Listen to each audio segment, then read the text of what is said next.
ladies, gentlemen, children of all ages. The Sideline Junkies proudly present to you its Friday Eve special.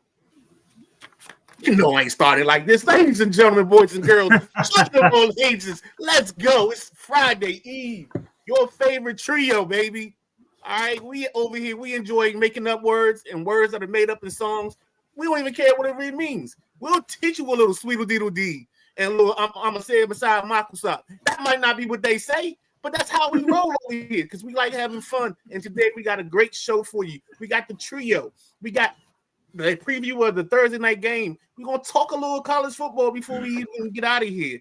And with all that being said, it's gonna be some people tomorrow at work, and they're gonna be at the Keurig. They're gonna be at the water cooler, and they all gonna converge right there where all the little tables are, and they're gonna sit around the table because it's like 7:45. They don't really want to start till 8:00, and they're gonna talk about shows they watch. And there's gonna be one guy. He's gonna talk about three fellas. He's gonna say it like they were the Wiseman. He's gonna say the Midnight Rider. He's gonna say the big guy KG. He's even gonna say the Gentleman Jack. And then they're gonna say, "Well, what's the show called?" And he's gonna say with all of his chest, "The Thursday Night Throwdown." Yeah, baby. And let's get this show kicked off. It's Thursday started, baby. I don't know what y'all feeling, but before we go somewhere, KG, before I turn the show over to you, I gotta do something right now. I gotta give flowers because I watched the 5:00 Pretenders and Contenders. I watched Coach Devon Powell and that gentleman in that top square, the Gentleman Jack, break down high school basketball. So much so I was on the phone with one of the Italian deli shops down in Southern Maryland, trying to get my bets in on these games tonight. Dude, y'all did a tremendous job.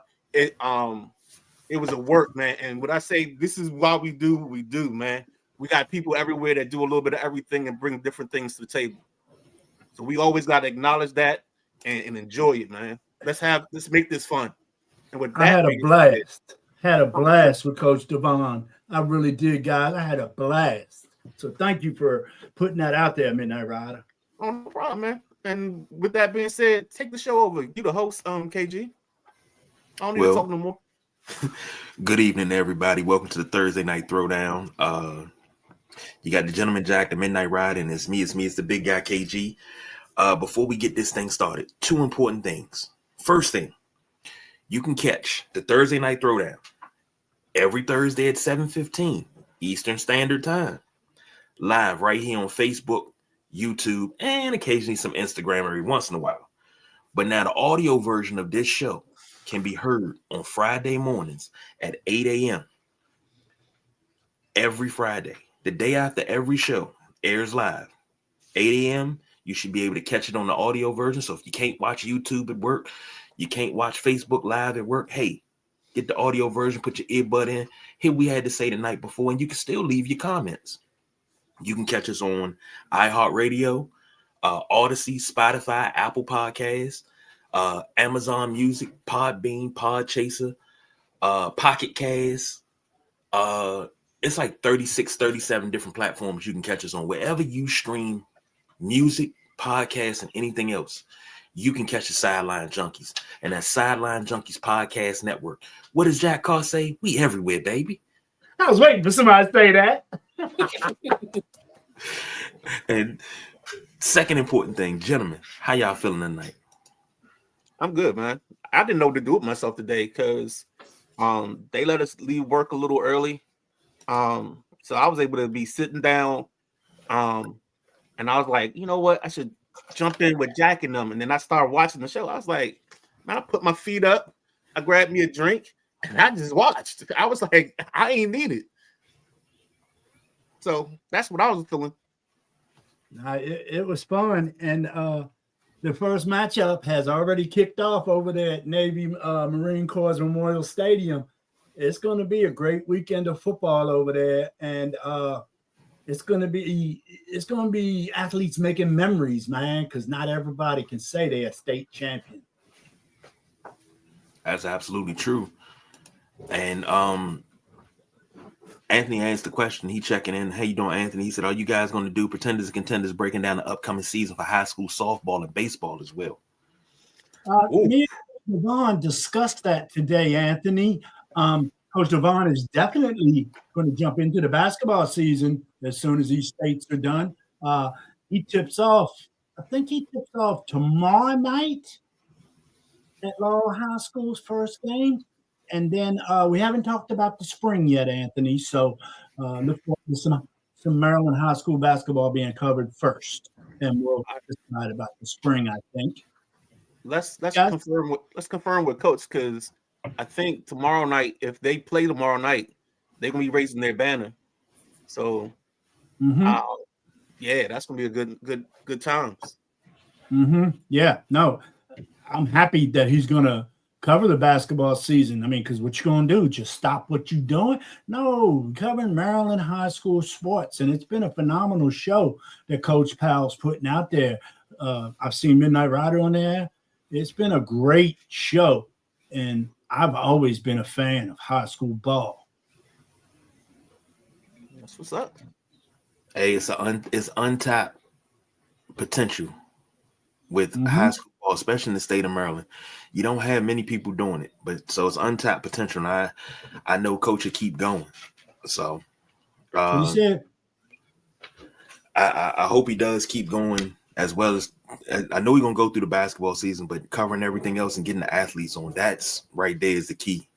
So gentlemen, unfortunately, Jack, Tuesday night when we were on, we were talking about false reports and things like that. And I was the whole show I was trying to nail down these things because I kept seeing this one report, and I was like, this can't be true. But this one hurts my heart. The Big Easy, my man, Eldon Campbell. And if you've watched this show or listened to this show since we've been doing it, 2017, I've always talked about my admiration for Eldon Campbell. As a Laker, as a Piston, as a Hornet, because he was good at what he did. And I thought that he was a great compliment when Shaq got in foul trouble with the Lakers. He could always come in and the game didn't change. But he passed away on the 2nd at the age of 57, 7-footer, went to Morningside, one of the best schools in California, high school, went to Clemson, became Clemson's all-time leading scorer, first round, 27th overall pick in the 1990 draft. So he played, at the end of Showtime, he crossed over into the Lake Show.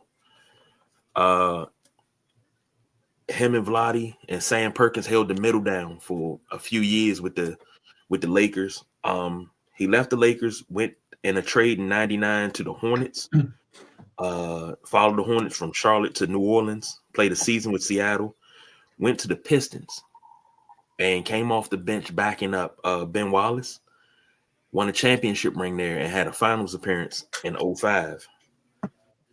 Left the Pistons, went to the Nets for a little while, then went back to the Pistons before he retired. Like I said, 2004 NBA champion, Associated Press honorable mention All-American in 1990, first team All-ACC and second team All-ACC in 89. This is one of those things with stats don't tell a true story.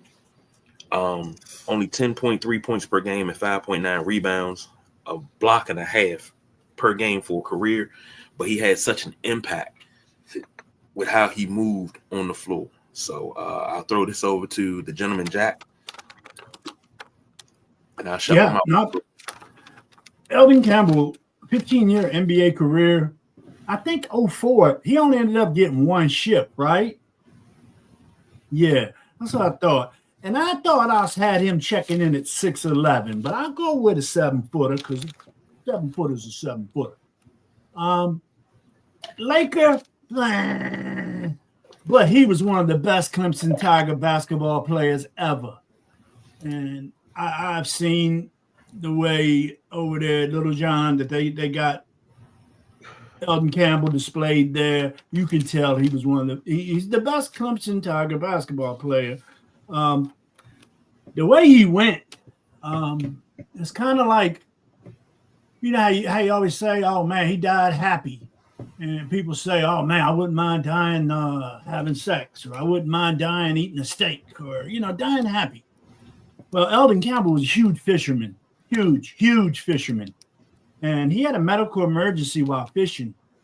He was on the water, then he returned to shore where he collapsed.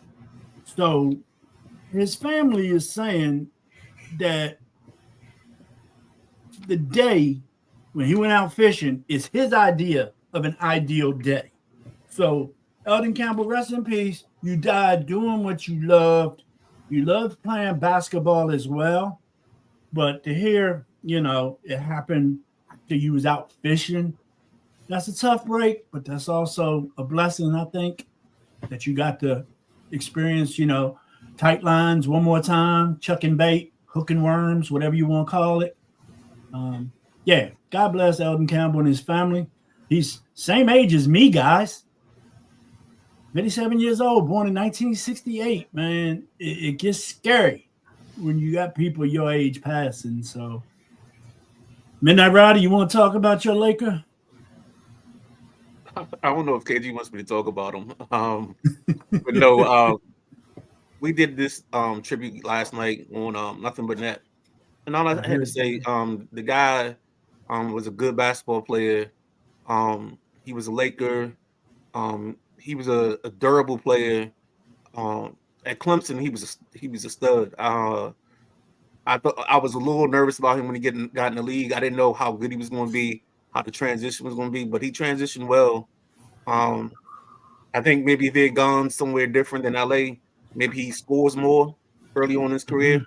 But I think he was more of like a defensive guy, a rebounder, and just kind of cleaned up behind everybody, where he didn't really get the chance to really show his true talents as a scorer. And then I'm gonna leave the rest of my time to the gentleman up in the top box, the host of the show, because I know he's got more to say. I'll say this. Eldon Campbell, and Anthony asked, was he more of a defensive first center? No, he could score. And me and Midnight Rider been going back and forth about this for years. I always said, trading Eldon Campbell was one of the dumbest things that the Lakers ever did, because they never really had a true backup for Shaq. So when he got in foul trouble, you didn't have a Big Easy coming off the bench. Here's Midnight Rider go. Addition by subtraction. So we used to go back and forth, and I used to always advocate, because I thought that, the Big Easy should have been on that ride too. But I know I got a lot of guys, but he was one of my guys. He was one of my guys for a long time. So Anthony said, thank you guys for talking about some of these old school basketball players. If it wasn't for you guys, I wouldn't know half the guys that we talked about. Oh, we ain't scratched the surface yet, my guy. Nah. Next up, we got one more rest in peace. Rest in peace to Steve Cropper. For those of y'all that are too young, uninitiated, don't know, Steve Cropper was the guitarist for Booker T and the MGs, which was the house band at Stax Records. If you've ever watched the original Blues Brothers, he was in that. Because that whole band that the Blues Brothers put together, that was the MGs. That was the MGs. So this right here, it kind of gets to me personally, because I'm, number one, big soul music fan, especially Stax. Big Blues Brothers fan. I just watched Blues Brothers not too long ago. So, and when I say not too long ago, I'm like maybe like a week ago or two. But Steve Cropper was one of those legendary guys that pretty much made up the sound that you have in music today. That soul sound that you get, that was Booker T and the MGs, that house band from Stax. So, you gentlemen got anything?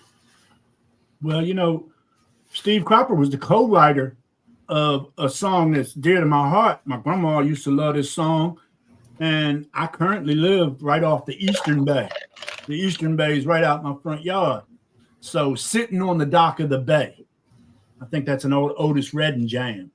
I tried to take a photograph, but we got a sign in our living room that my mother bought us for a housewarming gift that says Sitting on the Dock of the Bay. But it didn't come out too good. He was a member of Stax Records. I don't know if everybody knows Stax Records. It's STAX. He was recovering from a recent fall. I'm not sure if that had anything to do with his passing. I haven't seen a release of the cause of death, but yeah, you know, a lot of people wouldn't know who Steve Cropper was, but when you say the people he was associated with and the music he was associated with, then you've heard some Steve Cropper stuff. Mean dude on the guitar, boy. My man could strum. So yeah, God bless him, dude. 84 years old, man. That's a good life. He rubbed elbows with a lot of good people. Midnight Rider. I'm gonna be in the uninitiated because I probably have heard his music and probably listened to it and just didn't know he was incorporated with the whole thing. Right. So that's all I'm gonna say on that. But just from listening to you guys, I know he was a legend, a star, integral part to music all over the world or all across the country, I should say. So go ahead. That's all over the world. You think about it, from Johnny Taylor, Rufus Thomas, Wilson the Wicked Pickett, Otis Redding, Carla Thomas, just Sam and Dave. That opening guitar line of Soul Man. Jeez, man. It's so many things, but Steve he did was absolutely a legend. He did like there was a one joint, the Midnight Hour. I think he has something to do with Wilson that Pickett. too. Yeah. And Anthony says, I know about this guy because of the Blues Brothers movies. After that, I did my research. I didn't know that he was responsible for some of the biggest hits in music before they got released. And the correspondent checking in, Cropper also is on both the Rock and Roll Hall of Fame and Songwriters Hall of Fame. He's a legend. Facts. So, yeah. So rest in peace to Steve Cropper. Let's transition and get a little bit happier, because we got a short schedule coming up for college football. So let's talk about the trio, but the Midnight Rider has something to say. Take it away, my friend. No, so just watching this week, man, a couple of things that just really irked me. And I hold on, you know what? I think there may be something to go along with this. You got the nothing but content thing, KG? All right, you in the way. Never mind. Yeah, he bounced. So here's what we got. First and foremost, Penn State. Penn State is sitting there holding the bag, waiting to get a coach, and I think they missed out on every coach possible. And now I think they're going to have to just go ahead and hire the interim to be the main coach to make this work, because they fired Franklin like 6 weeks into the season, 7 weeks in, but they're the last one at the dance trying to pick somebody to go home with. They're going to put their beer goggles on. They're going to put their beer goggles on and accept the coach, because they're not going to get anything elite now. Their best bet is to try to find a coordinator from one of the NFL teams and maybe bring them down. But that's all they have right now. Everything else is gone. So they're going to be in trouble this year, because I think they only had like 4 commits on National Signing Day yesterday. So I don't know where else they want to go. Any thoughts, Jack, real quick before I move to my next one? Yeah, this has been flying through my head. What is Penn State waiting on? Got buckets of money, buckets. What are they waiting on? They missed the whole early signing period. You got to have a coach in place for that. So I'm sorry. I can probably predict this right now. Penn State going to have a down season, because a couple of their big boys already rolled down to Virginia Tech, and a couple are rolling to Virginia. So a lot of them are just going south, and they're screwing the pooch. That's the good word. Penn State is screwing the pooch they had the longest amount of time to get a coach in this position. It makes me no sense, Midnight Rider, why Penn State has not put nobody in that seat yet. So I'm with you on that, bro. It blows my mind. And since you said screwing the pooch, let's talk about the ACC. I don't know what this tiebreaker system is, but somehow your tiebreaker puts a 7-5 team in your championship game. What are we doing here? Well, they had some of those 5s out of conference losses. I don't think that's not their conference record. It's not their conference record, but still, I know. we're in the era of the college playoff system. You want to do everything in your power to make sure you're represented in the college playoff system. I forget which conferences it is. I think it's most of them. Besides these idiots, they have. If they get to a tie or there's a tiebreaker, they take the 2 highest ranked teams and put them in the championship game. You know why they do that? It's so they can ensure themselves a bid in the college playoff system. Now you have a Miami team with 2 losses who should be playing UVA in the championship game, but they're not because your tiebreaker system sucks. Jack, any thoughts? Or KG, any thoughts? And then I'm done. That's what I wanted to get off my chest. Well, I don't like it. You know, go ahead, KG. I know you usually say that. Look, I don't like it because it's supposed to be your 2 top teams. A 7-5 team should not be sitting with a tiebreaker sitting in a championship game for the ACC. What? No. Go ahead, Jack. Yeah, no, I'm right there with you. But I tell you, and you all know I'm an ACC guy. I've been an ACC guy. I'm not going to lead the ACC. But I tell you what I really want to see, just to make this clear cut. I want to see Duke beat Virginia. I don't think they can, but with Mensa at quarterback, it's possible. And that Duke defense is pretty tough. But I want to see Duke beat Virginia. And that way, no ACC team is in the freaking playoffs. That's what they get for these dumbass seedings they made. I agree with you, Midnight Rider. It should be UVA and Miami playing in this game. I don't know how the tiebreaker got Duke there or what it is, but if Duke beats Virginia, no ACC team will make this playoff. I promise you. Well, Anthony said the dumbass ACC allowed Virginia to have NC State as an in-conference game when they are in the ACC. So I understand that. Anthony asked about how we felt about the passing of Diane Keaton. I think we talked about that back in October when she passed. I don't remember she had, but I mean, she was a great actress. Yes. Did a lot, great range. Childhood memories. Come on, man. She played in The Godfather, all 3 of them. Mm-hmm. So that says it right there. Mm-hmm. All right. Let's pick this thing up because kickoff is approaching. We talked about championship. Let's talk about championship weekend. You got BYU, number 11 BYU versus Texas Tech. What is that? The Big 12. The Big 12. Okay, that's the Big 12 conference championship. I don't have any info on the sites, so please forgive me. But I'll throw it to you, Jack. This matchup is where the hell they playing this at? Midnight Rider? Give me a second. Go ahead and do your comment.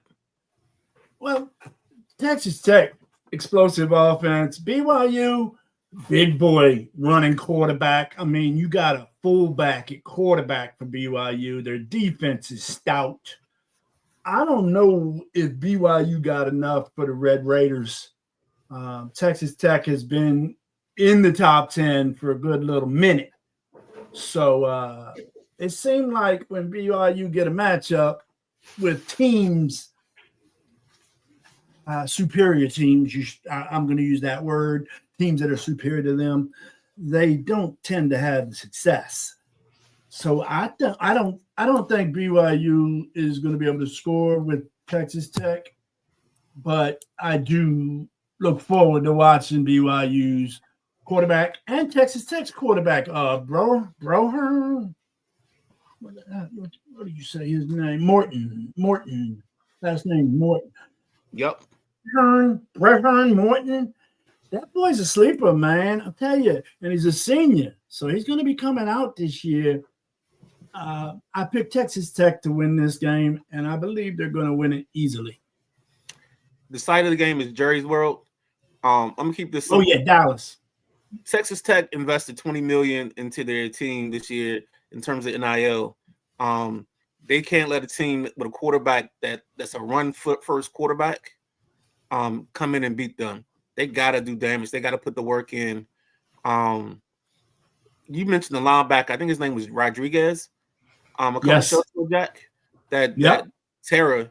And so I expect Mr. Rodriguez to have his lunch on Saturday and take over this ball game. Go ahead, KG. No, look, right. Hey, excuse me. Also, linebacker David Bailey for Texas Tech. Him and Rodriguez. Sorry, KG. It's all good. Anthony said, "What I want to see is goddamn Jim Phillips out of the commissioner's chair of the ACC. He came in to destroy the conference from within." Because people forget Jim Phillips was the deputy commissioner of the Big Ten and the athletic director at Notre Dame, so I don't think he really cares about the ACC. And Anthony also says he has Texas Tech winning by 35 because I think Tech is just a bad matchup for BYU for some reason. Me too. Maddie. BYU wins this. It wins this game. Indy is out. I agree. Where's Watkins at, man? That's Watkins' word. Jim Watkins. Baron. Actually, quick update on him. He's home now. He's recovering, so that's a good thing. Maybe I can get him in on Sunday in the chat or in the comments. Okay, that's good to hear. That is great news. That makes the day even better. Next up, let's go south to the SEC Championship. Number 3 Georgia versus number 9 Alabama. Gentleman Jack, take it away. Well, you got Georgia's coming in here rolling.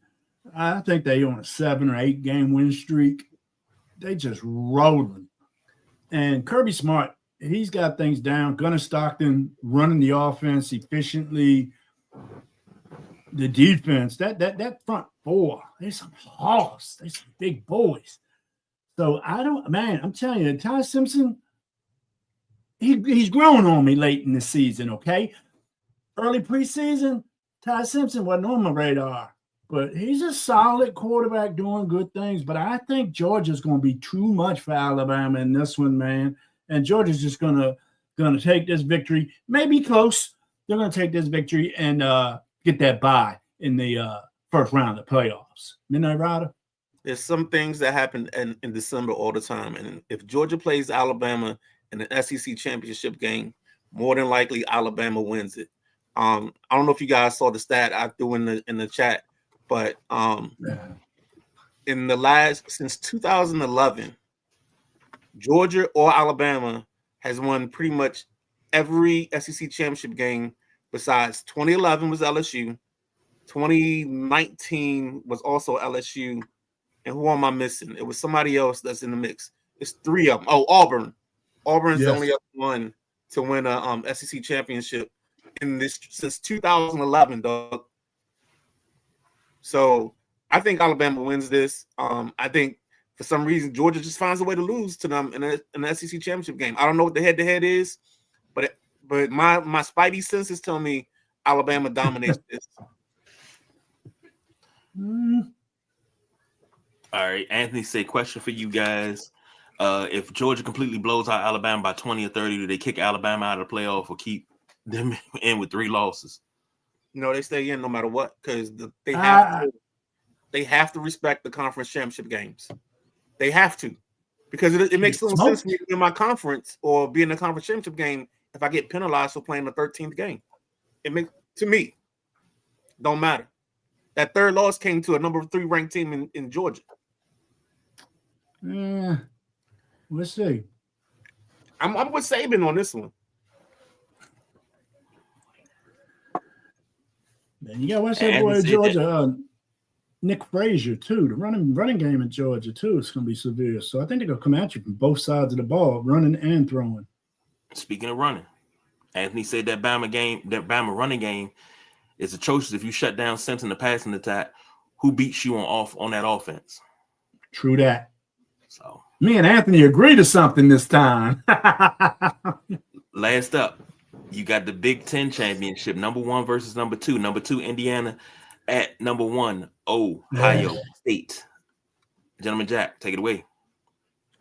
I think this is going to be the best game of the weekend. This one, I think this one and the North Texas game is going to be the best 2 of the weekend. Ohio State, in my opinion, ain't been field tested, man. I don't feel their schedule's done anything for them, but keep them in the number 1 spot, in which I think they deserve. They're the defending champs. Some people don't see it this way. They're the defending champs, and they have not lost this year. So, but I just don't think they're the best team out there. Indiana, Coach Signetti, Mendoza, the defense, the flying wide receivers. I mean, I'm going to go out on a limb here, man, and pick the upset. And this is going to be the upset of the weekend. Indiana defeats Ohio State. Both of those teams definitely continue to go to the playoffs. But, yep, I'm going to see Indiana defeat Ohio State in this championship game.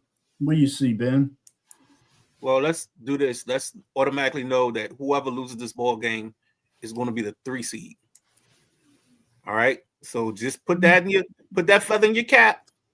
Put that tobacco in your pipe and smoke that, because they're not going to want to see this game again until the finals.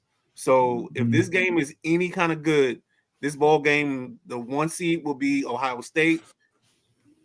The 3 seed will be Indiana, and they're going to hope we can get back and run it back and do it again. So if you didn't pay attention to what I just said, I'm taking Ohio State to win this. I just love their defense. Caleb Downs, they got some dogs. And talking about dogs, I don't know, Jack, if you've seen this kid from Alabama. It's a safety named Hubbard. If you haven't seen him or checked him out, take a look at his numbers. He's got like 3 forced fumbles, 4 interceptions, something like that in that nature. I was going through it quick, and they had a side-by-side of him and Caleb Downs. But when you get a chance later on tonight and you doing your research and you putting stuff in your notebook, check that kid out. His last name is Hubbard. Go ahead, KG. I'm sorry. And Anthony is agreeing with Jack. He said, I'm predicting the upset. I have Indiana winning in overtime by a field goal. Look here, man. we already slated for snow. Don't keep doing this. Quickly, 2 things from me. If BYU wins, which I think BYU will win, I think Alabama wins, and I think Ohio State keeps chugging. But if that happens and Notre Dame somehow is leapfrogged by a team lower than them, and they're not making this playoff, we ride it dawn. Well, they're not making it. Hey, as long as you got somebody that know how to cut holes in pillowcases, I might go with you. I can't see a damn thing in this. Go ahead. All I hear is criticize. Shit. Oh, man, my second thing is, I said it earlier, I'm going to say it again. The audio format for the Thursday night throwdown will be available tomorrow morning at 8 a.m. We are getting back to grassroots. We started this in 2017, and we're getting back to grassroots and putting that audio thing out, because you may be on a treadmill, you may be working out, you may be sitting at your desk trying to hide. So why not put the audio podcast on so you can listen to us? You know, we got the longevity, baby, and we everywhere. Everywhere. Next up, we got some NFL. You got the Cowboys visiting Detroit. Lines are 3.5-point favorites. You get 3 for being at home, so they give them 0.5 point. Over under is 54.5. Gentleman Jack, take it away. Dallas, Detroit, man, in Detroit. So both of these teams need a victory to remain up in that hunt. You know, a loss would hurt both of these teams pretty good.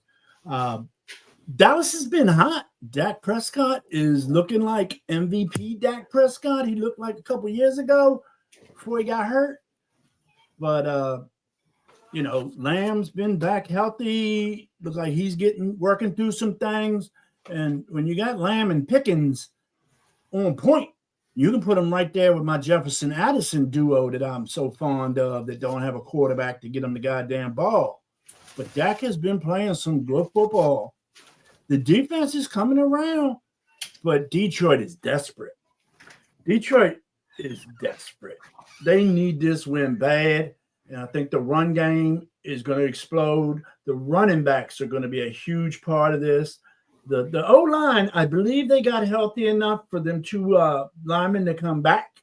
They had a couple that were questionable, but I do believe they're going to play tonight. They had shoulder injuries. The Detroit second defensive secondary is banged up, and that can hurt if Dak starts slinging that ball. Hutchinson, is he still in the Hutchinson? He's not out Midnight Ride, is he? No, he's not out. You're right. Right. Hutchinson needs to make Dak think about it. He needs to be seen in that backfield, and I think he can do it. And Detroit is so desperate. I think they're going to win this game, and it's going to be a tight one. I do believe Detroit's Anthony's team too, one of them, and I think we might agree on this one too, man. It's going to be a Jack and Anthony day. Hello, what you see, Midnight Rider? I've been talking about the Cowboys the last couple of weeks, and I keeping praise on them because I think this team has something. You got two receivers that are both dangerous. That's unless they play the Eagles. Then CeeDee Lamb can't catch a cold. But other than that, Pickens has shown his worth. Pickens has shown what we've always heard of. This kid's a superstar. He's an elite wide receiver. If he can get past his own stupidity, he can be one of the best receivers in the league. And I think he's on pace for like 1,400 yards this year. The kid's balling. He's balling, and I think he's a big key to why Dallas is doing what they're doing. Because the last couple of years, you had stiffs over there. You had Brandon Cooks and Bell Biv DeVoe. They had Johnny Gill at one point. It was just all over. Yeah, any heartbreak. That's exactly what it was. You know what I'm saying? I hate you sometimes, dog. Look at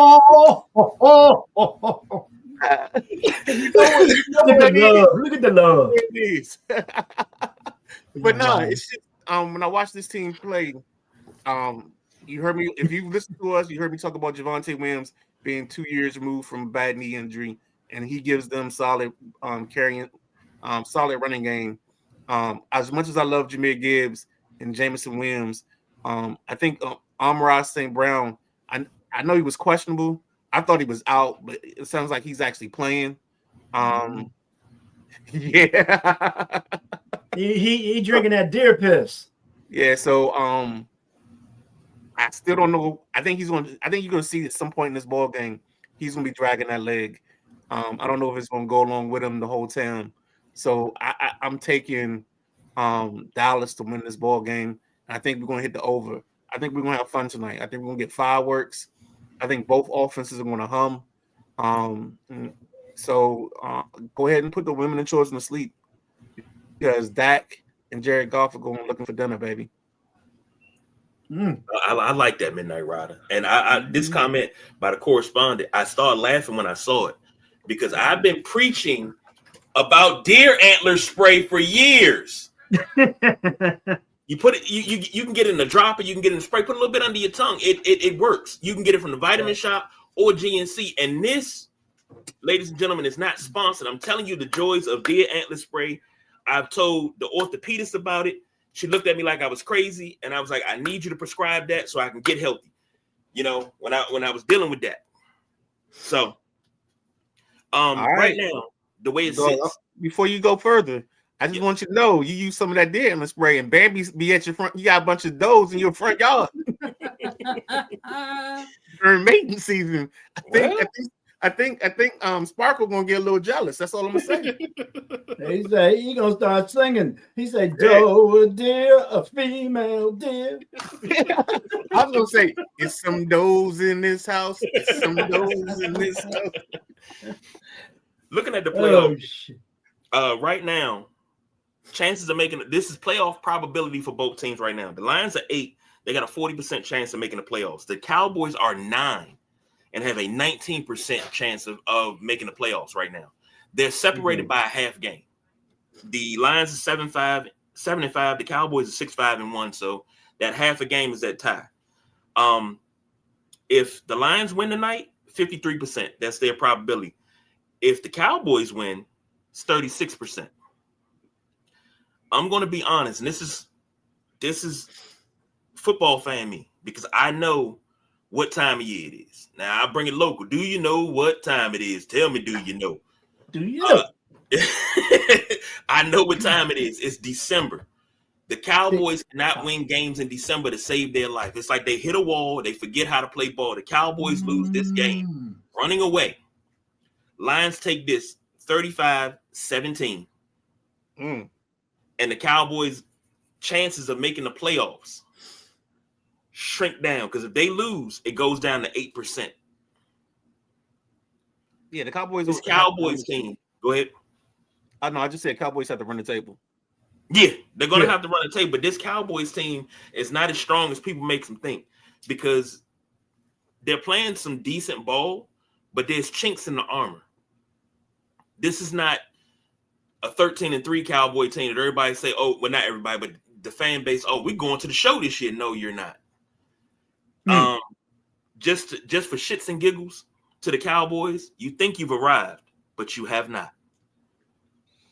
Well, you know, my parlay on this game tonight going to be Dak for 2 touchdowns, Dak for 1 interception, and Pickens for a touchdown. That's going to be my parlay tonight. I know Dak's going to throw it. He's going to throw an interception tonight. I mean, he's got 5 interceptions in his last 5 games. So if he's going to be slinging that ball tonight, one of them is going to be caught by the Detroit Lions. All right. I mean, I could tell you mine, but mine ain't that succinct. Go ahead. No, I'm joking. Oh, I know it's not. I got 15 leggers, dog. So let's not even get I into know that. how you rock. I'm out here. Hey, I'm trying to change lives, Jack. I'm trying to change lives. Poking hope, baby. Poking hope. Hey. Well, we come to that portion of the show where it's time to wrap that shit up, B. If you guys don't mind, I'd like to go first since we're talking NFL. Go ahead. The senior committee has voted on their finalists for the Pro Football Hall of Fame. Roger Craig, L.C. Greenwood, Bill Belichick, Robert Kraft, and Ken Anderson have made the finalist list. You need an 80% of the vote to get in. And I was telling the guys in the chat, I said Roger Craig and L.C. Greenwood should be locks. Robert Kraft would go in as a contributor. If you haven't put Bill Belichick in yet, I don't know what you're waiting for. And Ken Anderson, I don't know. And I think this is Roger Craig's last year of eligibility. And if he does not make the Hall of Fame with the senior committee, I think it'll be a sin and a shame. And we need to relook. We need to look over the voting process. Roger Craig went 1,000 for 1,000. But what else does he have in his career? I put Craig in, Anderson not. So you don't think that he was one of the catalysts to those Super Bowls in San Francisco? If Anderson gets in, then we might as well put Peyton Manning in. Eli Manning in. We might as well put Phillip Rivers in. We might as well put Ben Roethlisberger in. If you put Ken Anderson in, I've never at one point in my life ever thought that Ken Anderson was one of the best QBs I've ever seen in my life. Ken didn't get a Super Bowl neither, did he? No. Right, but Eli got Super Bowls. Eli got 2. But here's the crazy thing. I don't want nobody to have revisionist history, because during their career, everybody was saying that Ben Roethlisberger was Hall of Fame. Everybody was calling him a Hall of Fame during his career.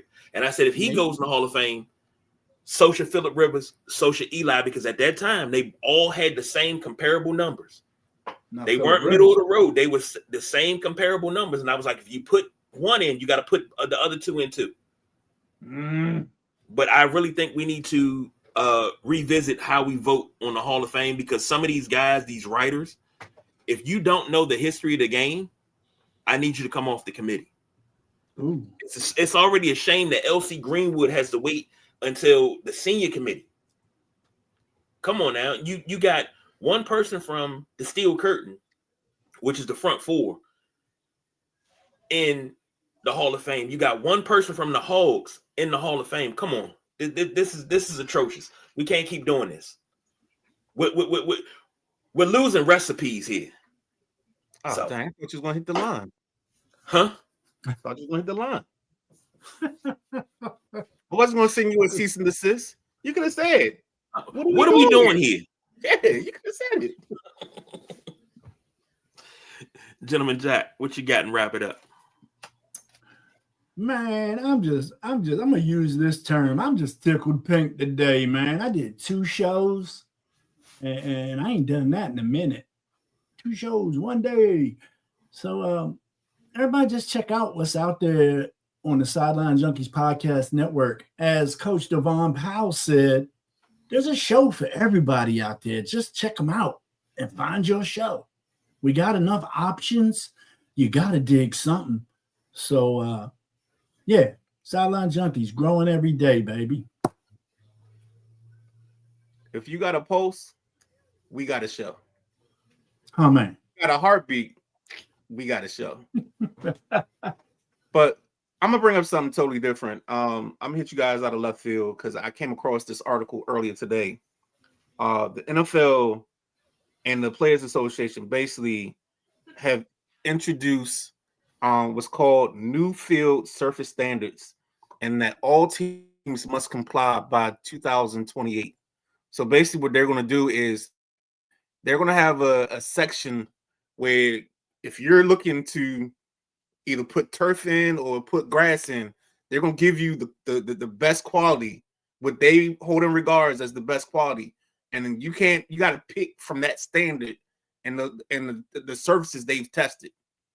Now this is big because the NFLPA has complained about services in several places. FedEx is one, or Northwest. The Meadowlands is another, or MetLife is what it is called. So what they're trying to do is get a uniform system of basically qualifying certain services to be used in stadiums across the board. And this has to be done by 2028. So I think that is a great thing.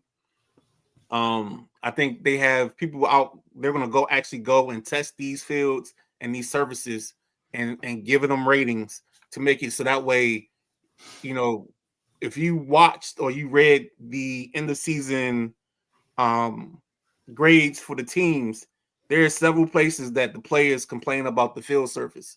So I think this is the NFL's way of trying to comply with that complaint and make the services equal across the board and quality across the board. So if we go back to if we go back to real grass, depending on what climate you're in, we'll be all right.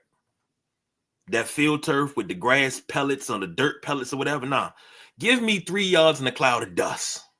Yes, sir. Yeah, but you want every stadium outside so we can have snow and even snow in the Super Bowl. So you don't count. Your vote. We can't have your vote. Well, you know, it's going to be the Super Bowl once when they did the Super Bowl at MetLife. We almost got it once. It came that Monday instead of that Sunday. It's going to be a cold one this weekend. It's going to be a cold one in Green Bay. Green Bay talking about 17 degrees for that Green Bay Chicago game. So that's not cold. That's a mild day in Green Bay. Cold as balls to me.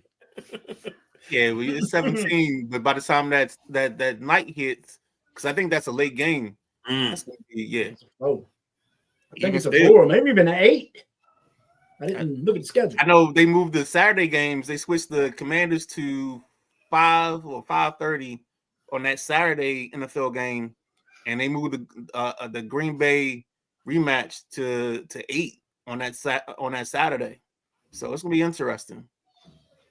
I will have it right here in a second. Let me see. Well, it's 4:25 game, guys. 4:25. Don't it get dark at 5? Yeah, it's starting to get dark about 4:45. Yeah, it's gonna get chilly. And you remember my boy? Wind, yeah, I ain't no meteorologist, but if that wind start whipping around, you know what I'm saying? It might say 17, but it's gonna feel like 5, or it's gonna feel like -2. So, I mean, I ain't here for no meteorological, whatever you say it, down here in Mississippi. The state of Mississippi is not here. Yeah. I'm sorry. I'm gonna tell you something. I'm gonna tell you something that's undefeated. This is what Lou Rawls used to say. He said, "You know what's undefeated? The Hulk, the Almighty Hulk." Because that wind started blowing and cut down the street like a razor blade. I love it, but when you running in it, fine. When you standing still, it's gonna hurt. You'll never find. It's gonna be nice, but I think I'm sorry. It's gonna be nice, but I think Chicago can handle the cold. That's gonna be an intense game to watch. I think a lot of people are gonna put their eyes on that Green Bay Chicago game this weekend. Say that one more time. I missed some of what you said. I think the Bears will be able to handle that cold at Lambeau. But I think that's going to be a great game that a lot of eyes are going to be on this weekend. The Bears and the Packers, both of them are atop of the NFC North, and nobody thought the Bears were even going to be here. Not me. Who was it? Matty Ice that predicted this? Jack, that's nuts. Jack, don't fall in. Yes, it was Matty Ice, and he's been saying it all week. He's been breaking out. I think he has actually. This weekend he's on the injury report with a sprained AC joint because he's been patting himself from the back so hard. But it's just like when time comes and the Kansas City Chiefs do not make the playoffs, I'm gonna be on that injury report. Yeah, I know you will. You keep bringing it up, so I know you will. Day one.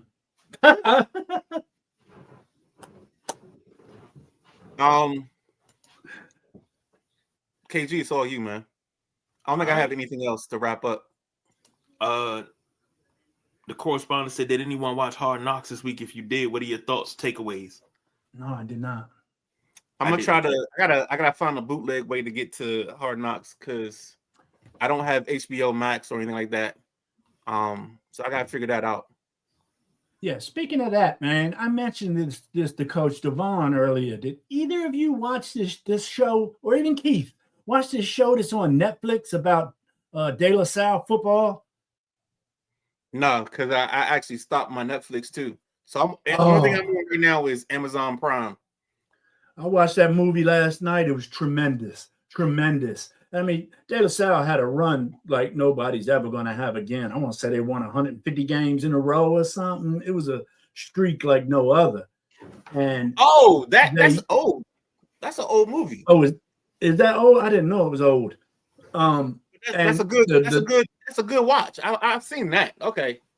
It's a great watch. And the way these conference coaches were just like, nah, man, y'all want to play them. Yeah. I know exactly what you're talking about now. Yeah, I've seen that. Something on the field, I think it's called, or something of the game, but it's about don't get a line, dog. I think I watched that like 2 or 3 years ago, and like how I'm up in the middle of the night. It was like at 2 a.m. Mm-hmm. I'm watching that, and then I go to sleep at 4 to get some rest before 6 o'clock hits, so 6:30 hits. So yeah, it was a good play. All right. Well, with that being said, we lead you up to kickoff. Enjoy. We will see you on Saturday morning, Midnight Rider for the Gridiron. Yeah, I need my producers to hook me up, and if I can get a guest or somebody, let's make it happen, baby. Okay. So you got that, and then you got us coming back. The WrestleManiacs coming back Saturday night at 9. Sideline Junkie Sunday Rise, starting your week off right on Sunday at 11 a.m. So until then. You know what? This is a programming note, so I'll save that for the post show. Give me 2 minutes post show. All right. So until then, that's the Gentleman Jack. That's the Midnight Rider. I'm the big guy KG. It's Thursday, baby. We don't do no overtime. We are out of here.